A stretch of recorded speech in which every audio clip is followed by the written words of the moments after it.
We just need to own it. And we talked about that last episode. This episode, I would add something to this. I don't know about your penny for your thoughts, but for me, the penny for your thoughts is own it so you can fix it. I mean, this episode would be fix it, but when you combine it with the two, own it so you can fix it. Do step one, own it, so you can get step two, fix it. Happy Life Studio. Oh. How long did it take you to own it, and why did it take you that long? Like with my anxiety? Mm-hmm.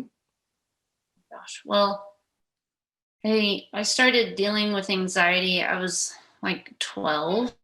But see, for many, many years, like through high school and then into college, like I didn't know what I was struggling with. Like I knew I had I always felt like something was wrong, or I would always get scared in certain situations. And it was like this big question mark, like, what's going on with me? Like, what is this? So, but it wasn't until what was that? That's the big question mark. Okay. But it wasn't until, and I mentioned this in the Limelight podcast, it was after I had Hopi, our last child, that like it just got really bad. Like I couldn't, like I was just having panic attacks a lot. I couldn't drive. I was afraid to go out in public. I was afraid to stay home alone. And like when it got to that point where I'm like, okay, this isn't normal, and it really started scaring me, like I recognized I need to get help. And like I said in the Limelight podcast, in our book, in our recovery class, I still remember this quote. It said, it's not a far, what was it? Oh, being afraid and not wanting to drive and being homebound in your home, there's not much distance between those two. And so that really scared me, because I realized like this isn't normal. Like not like being afraid to drive, being afraid to go out in public. Like it just scared me to a point where I recognized I need to get help. And the first thing I did was I told Tim, my husband, I told him what was going on. And at that point, that's all I knew what to do, because I just felt so alone and scared and confused. Like something is really wrong with me. Now, why didn't you tell him earlier? Because I mean, you've shared with us before that you struggled for like 14 years with anxiety. So now you're married. Why did it take you so long to share it with Tim? I guess like I know like when we were dating and engaged, I was in college and nobody knew. And it was simply because like I was embarrassed and ashamed. Okay. And then we were married.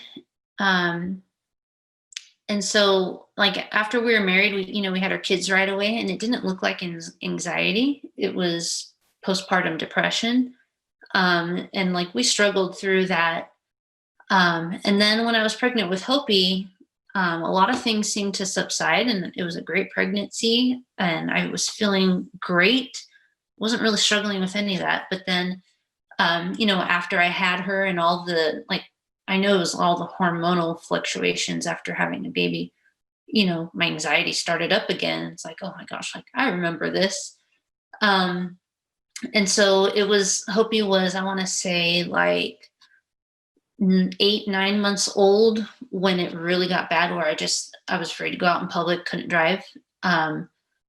So after I had her, like it just seemed to get worse and worse. So she was about like 8 months old. And then I told Tim, I said, like, this is what I'm struggling, and I am really scared. And also to a certain degree, I don't think I had to say anything. I think it was so obvious. Like I was crying all the time, struggling, very worried all the time. So he could see the signs. But then, I think I just had to get to a point where I realized, gosh, this is bad. And then I just told him, and at that point, it's like, I don't care what he thinks anymore. Like, I'm just so desperate for help. So. Wow. Were you surprised with Tim's response to you? How did you think he was going to respond to you, and how did he respond to you? Yeah, I was surprised actually with how he responded. So I told him what I was struggling with, how I was feeling, the things I was afraid of, which was all new to my life. And so I figured it would be this big dramatic conversation. Like he would be shocked. And he was simply like, okay. Like not that it was no big deal, but to him, to me, like, man, this is horrible. I'm never going to get over this. And he just kind of always had that perspective from the very beginning. Okay, like we can handle this. We can get through this kind of thing. And so to me, I was like, oh, okay.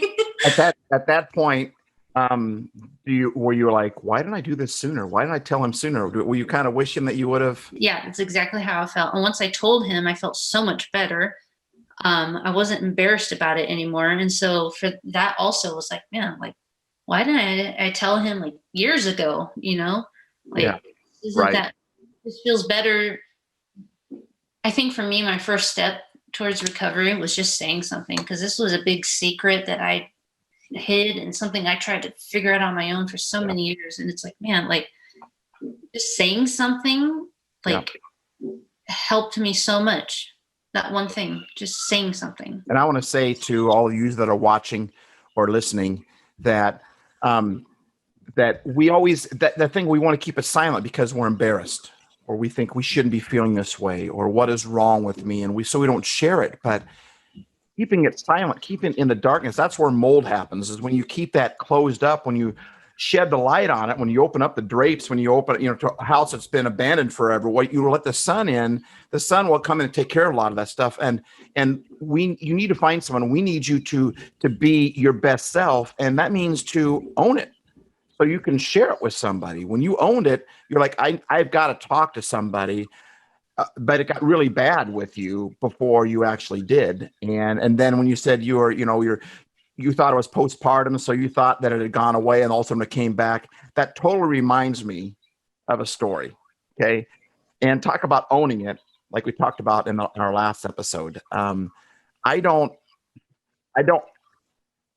shared the story with you, if I should share it or not. And you said, yeah, go ahead and do it. But I was kind of hoping you were going to say no, because I have to own this story right here. I did something really stupid. Like I say, my name is Steve. My friends call me Steve-O. Those who really know me call me Steve Uh-oh. And this was a Steve Uh-oh moment. I know when I share this, I've got a lot of friends that are going to hold this over me. And I'm embarrassed to share this. I don't want to share it, but my neighbor gave us their old smoker. And so I was smoking some brisket yesterday, and I was having the hardest time. You got to keep the temperature right around 200, 250, like that all day. And I've got a charcoal. It's easy if you got a barbecue grill, you just, but a charcoal grill, I've never used that. Well, the smoker is charcoal, and the way it's set up, there's a separate compartment that all the charcoal is in. And then your meat is in a bigger compartment over here. And you got to keep that charcoal ignited, and you got to, by hand, it's not like a Traeger grill or one of those where you can just turn it to the temperature. By hand, you got to keep adding charcoal briquettes. Well, my charcoal, I didn't realize you're supposed to put a grate over the top. They had no air. It was suffocating itself. So when I would go out there and I'd see the temperatures way down, so I throw some more briquettes on there, but they weren't lighting. I'd go back in, I'd watch the football game, whatever, and they were still not lighting. They were just smoldering there. And I thought, they're just sitting there, but that fire had been going already for 8 hours or so. So it was smoldering down in there, but I'm not seeing any flames, and the new briquettes aren't lighting on fire. So what do? I grab some lighter fluid, right? And you spray the lighter fluid on there. Now, that's one of the first things you taught as a kid. Don't just spray that on the fire, but bet every man does it, right? You squirt a little bit on there, and I would squirt it on there, and it would start a fire, and then I would go back inside, I'd come back out, and it was extinguished again. And I was like, you know what? Those briquettes need to be, when you start, the mistake people make is they put the briquettes on, then they put the lighter fluid on, but they don't let the lighter fluid soak in long enough. So lighter fluid lights, but then it's just on the surface. It's not down in it. And so I tried it again, but this time there was no flame. So I squirted some more on there. There's no flame. And in my mind, I'm thinking, but truth is I'm not thinking, because everyone knows what's going to happen.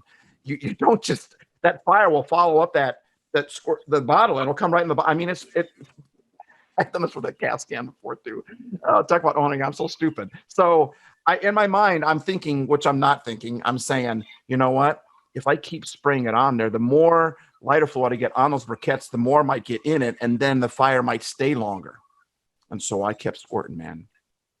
When it happened, I wasn't going to share the story. And then as I'm standing there, I'm looking down at my shirt and I see this, the shirt I'm wearing, the Blast, big, huge, the Blast.fm. I'm on that radio station. You should check it out. But also I look down, I'm like, okay, I think God's telling me I'm supposed to share this story. And then you say, we want to talk about owning it tonight. I'm like, okay. So, I mean, when that lighter fluid finally did ignite, boom. I mean, it put a hole in my pants that I was wearing. There's a big old black burnt hole about that big. All right. See my finger right there? I don't want to gross anyone out, but that blister, my whole, it singed the hair on my arms. I immediately checked do I still have my eyebrows? I mean, it was boom. It was a big old sound, and I got lucky. I mean, I could have really been injured. That could have been really bad, because I kept pouring more fuel onto the fire because I wasn't seeing anything. And it reminds me of what you were talking about. Like I said, why didn't you share it? And you said, well, I was embarrassed, and you're trying to help it along. But then all of a sudden you had Hopi. And by the way, you got to check out that podcast that she did, Limelight. And I'll leave in the show notes, I'll leave the address for it. So if you guys want to go to that podcast, it's really good that Nena did. That's kind of what birthed this whole thing. But you thought that the anxiety had gone away. That's why you didn't share it, because you thought the anxiety had gone away, but that fire was still there. Yeah. All those coals were still smoldering. To figure this out on my own, or I can handle it on my own. Yeah, but it was still there. And when it finally did catch, it exploded on you. I mean, when it exploded on me, I went inside and I was like,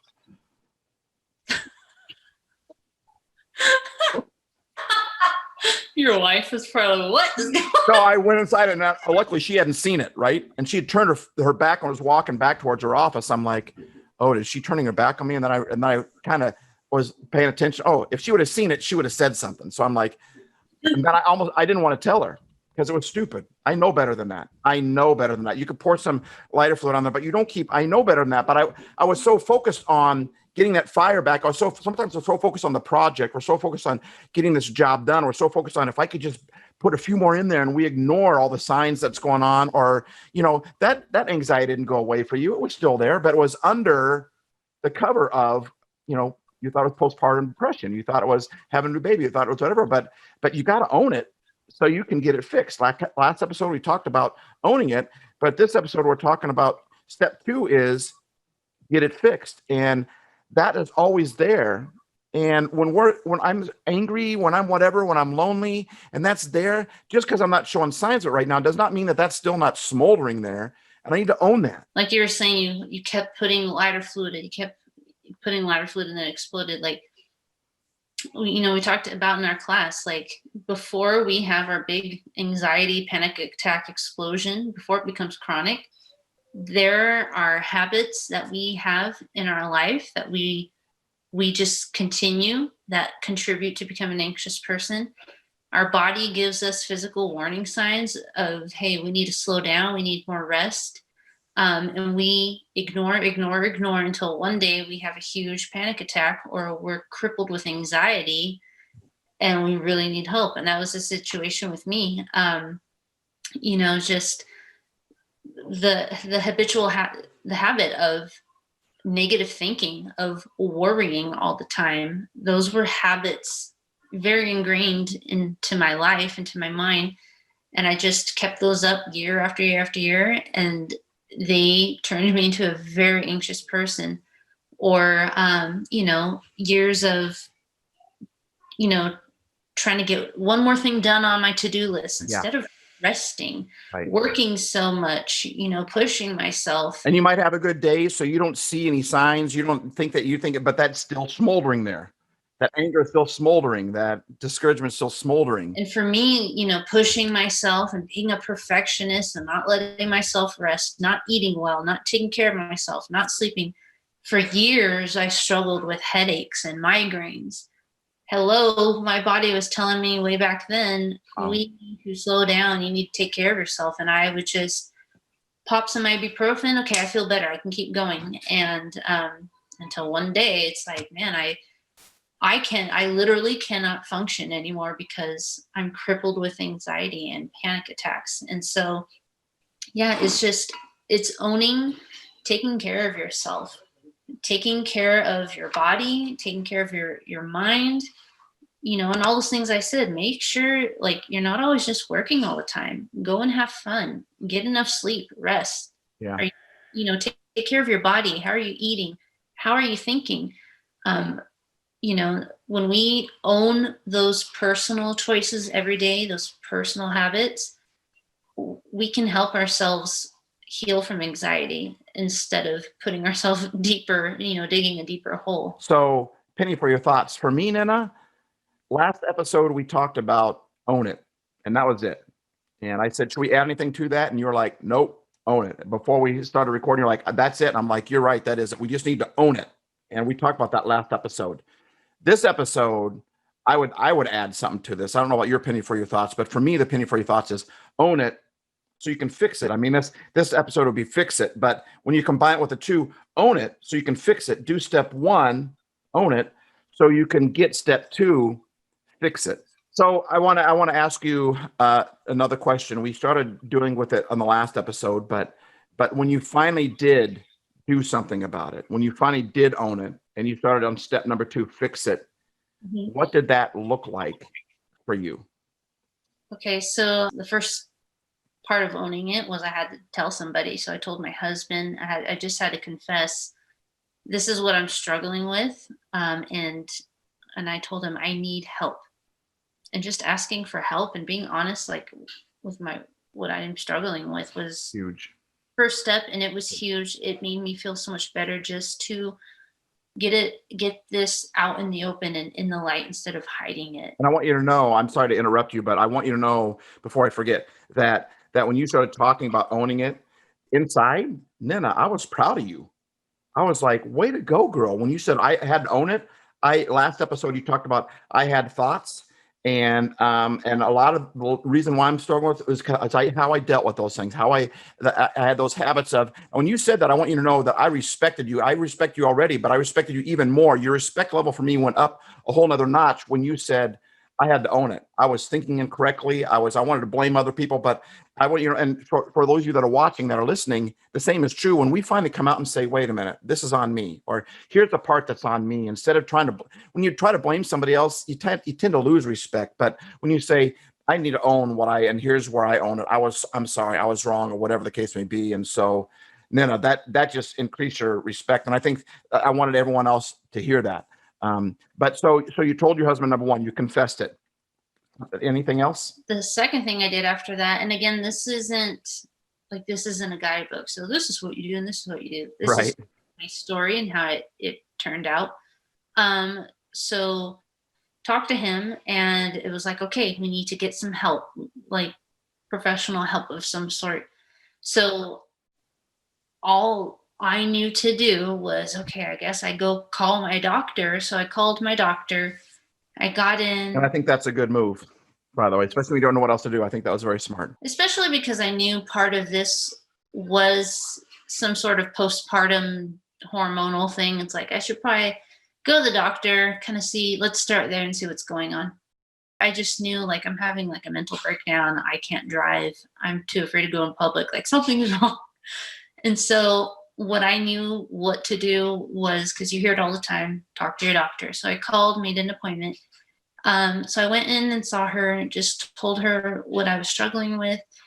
And so one thing we talked about was medication. And I was not able to take any medication because at the time I was breastfeeding my daughter, and you can't take medication when you're nursing. So so that option was off the table. I know I never do when I'm nursing. So that option was off the table. And so then we talked about, okay, let's get like some counseling of some sort. And so she wrote me a referral to a doctor, and like I held on to the number for a while.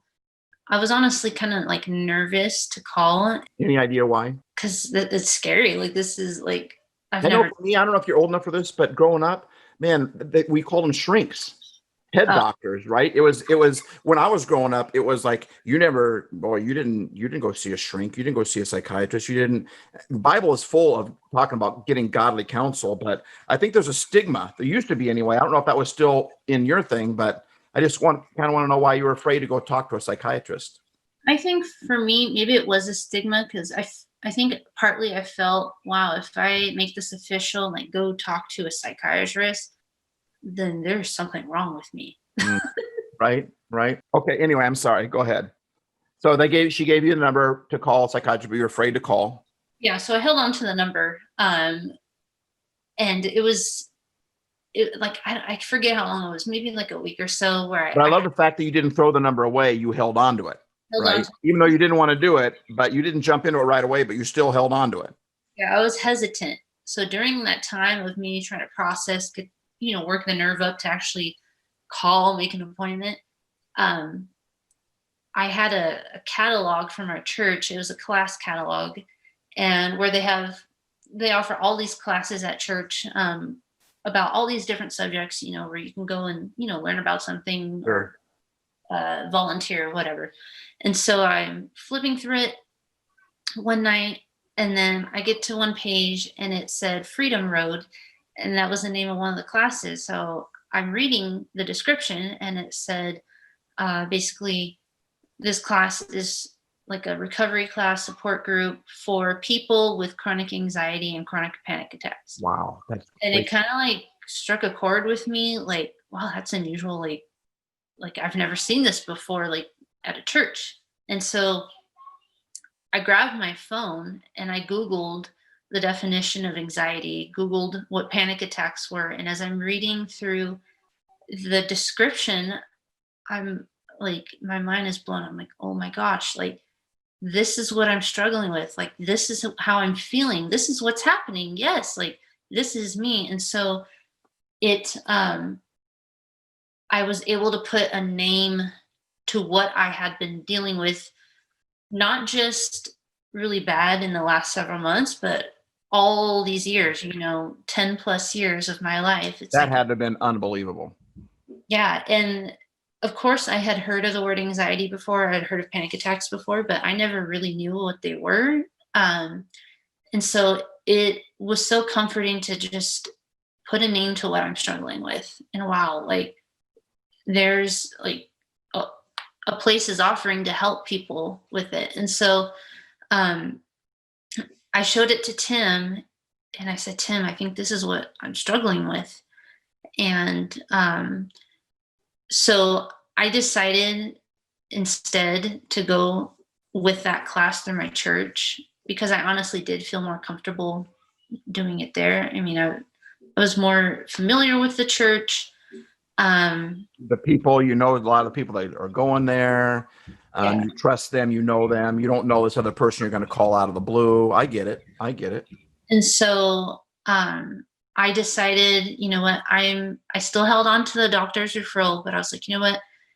I think it'd be too much for me to try and do both. I want to start here. So I called up the lady who taught the class with my teacher, and told her what was going on and talked to her. And she was very kind over the phone, and signed up. And I think I started like 2 weeks later, the class started, which was nice because they offer the class like in the beginning of the year and at the end of the year.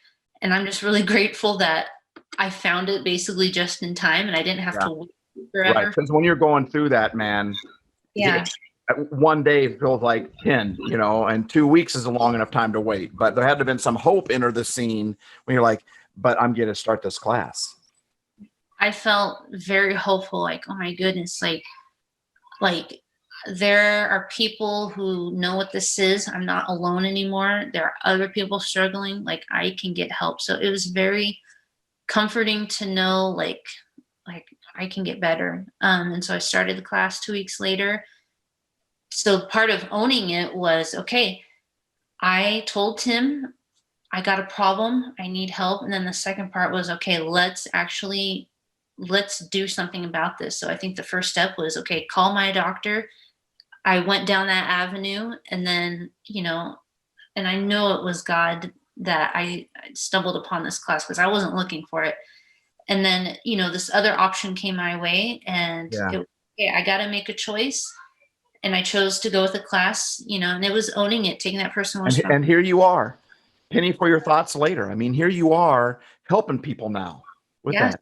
No, that just, and I believe it was God too, and I'll tell you why. Because that's how God seems to do it. It was when you took the step that you're going to go in this direction, and it was scary, and you're like, but you didn't throw the number away, because in your mind, even though you hadn't called that person, you're still moving in that direction, right? And when you decided to move forward, then God was able to show up and say, okay. It's like when you're teaching your kids how to ride a bike, right? They got to start moving first, and they can't balance that bike when it's standing still. They got to be moving, but they don't want to be moving, because if they're moving and they fall and they can't balance and they fall, then they got to get hurt. And so it's a catch-22 thing, but they can't balance until they start moving, right? And when you started moving, God came like you're like a parent to a kid trying to ride a bike. God showed up and said, wait a minute, but I got another plan for you. And that happened. It all those 14 years that never dropped in your lap, or you never noticed it. It wasn't until you finally said, wait a minute, I need to own it so I can fix it. And you talked to someone about it, and then you made steps towards fixing it. And then this thing dropped in your lap. And I'm telling you, I love how that happens, and it happens all the time. And I don't know, you watching this or listening to this, if you believe in God or not. You might want to call it karma or whatever, but I think when we take action, that's what happens. And I believe that there's a higher power. I believe there's a God out there that loves us and gave his life for us, and wants to help us. And here's a sign of how he did it with Nina. Yeah. And I think part of owning it was, okay, I have this information. I know this class is being offered. I know it's starting in a few weeks. Like, part of owning it is, okay, as nervous as I am, as much as I don't want to deal with this, I know I have to get help, and I got to pick up that phone. I have to dial the number. I need to call, and I need to sign up. And then, like I talked about in our Limelight podcast, I went further, into detail. Like, once I actually started the class, part of me owning it was every week when I would show up to class, when I would learn a new practical tool to put into practice, when I became aware of a certain habit in my behavior, my thinking that was unhealthy, part of owning it was, okay, I recognize these things. Now, between now and next week, my homework is, we're going to practice this Yeah, every day. we're gonna fix it. We're gonna fix it. So you have to put it into practice. Yeah, yeah. It's not just gonna go away. You can't just keep pouring lighter fluid on it, hoping something. It's not gonna go away. One day it's gonna blast on you. It's gonna explode on you. And so, Nina, thank you. That is really good. Own it so you can fix it. Thank you for sharing with us all of those practical tips that you learned, so that we can own our situation, so that we can fix it as well and live a happy life. Thank you for having me. Our pleasure, man. You're awesome. Thanks everyone for watching. Try it again. Happy Life Studio. Oh.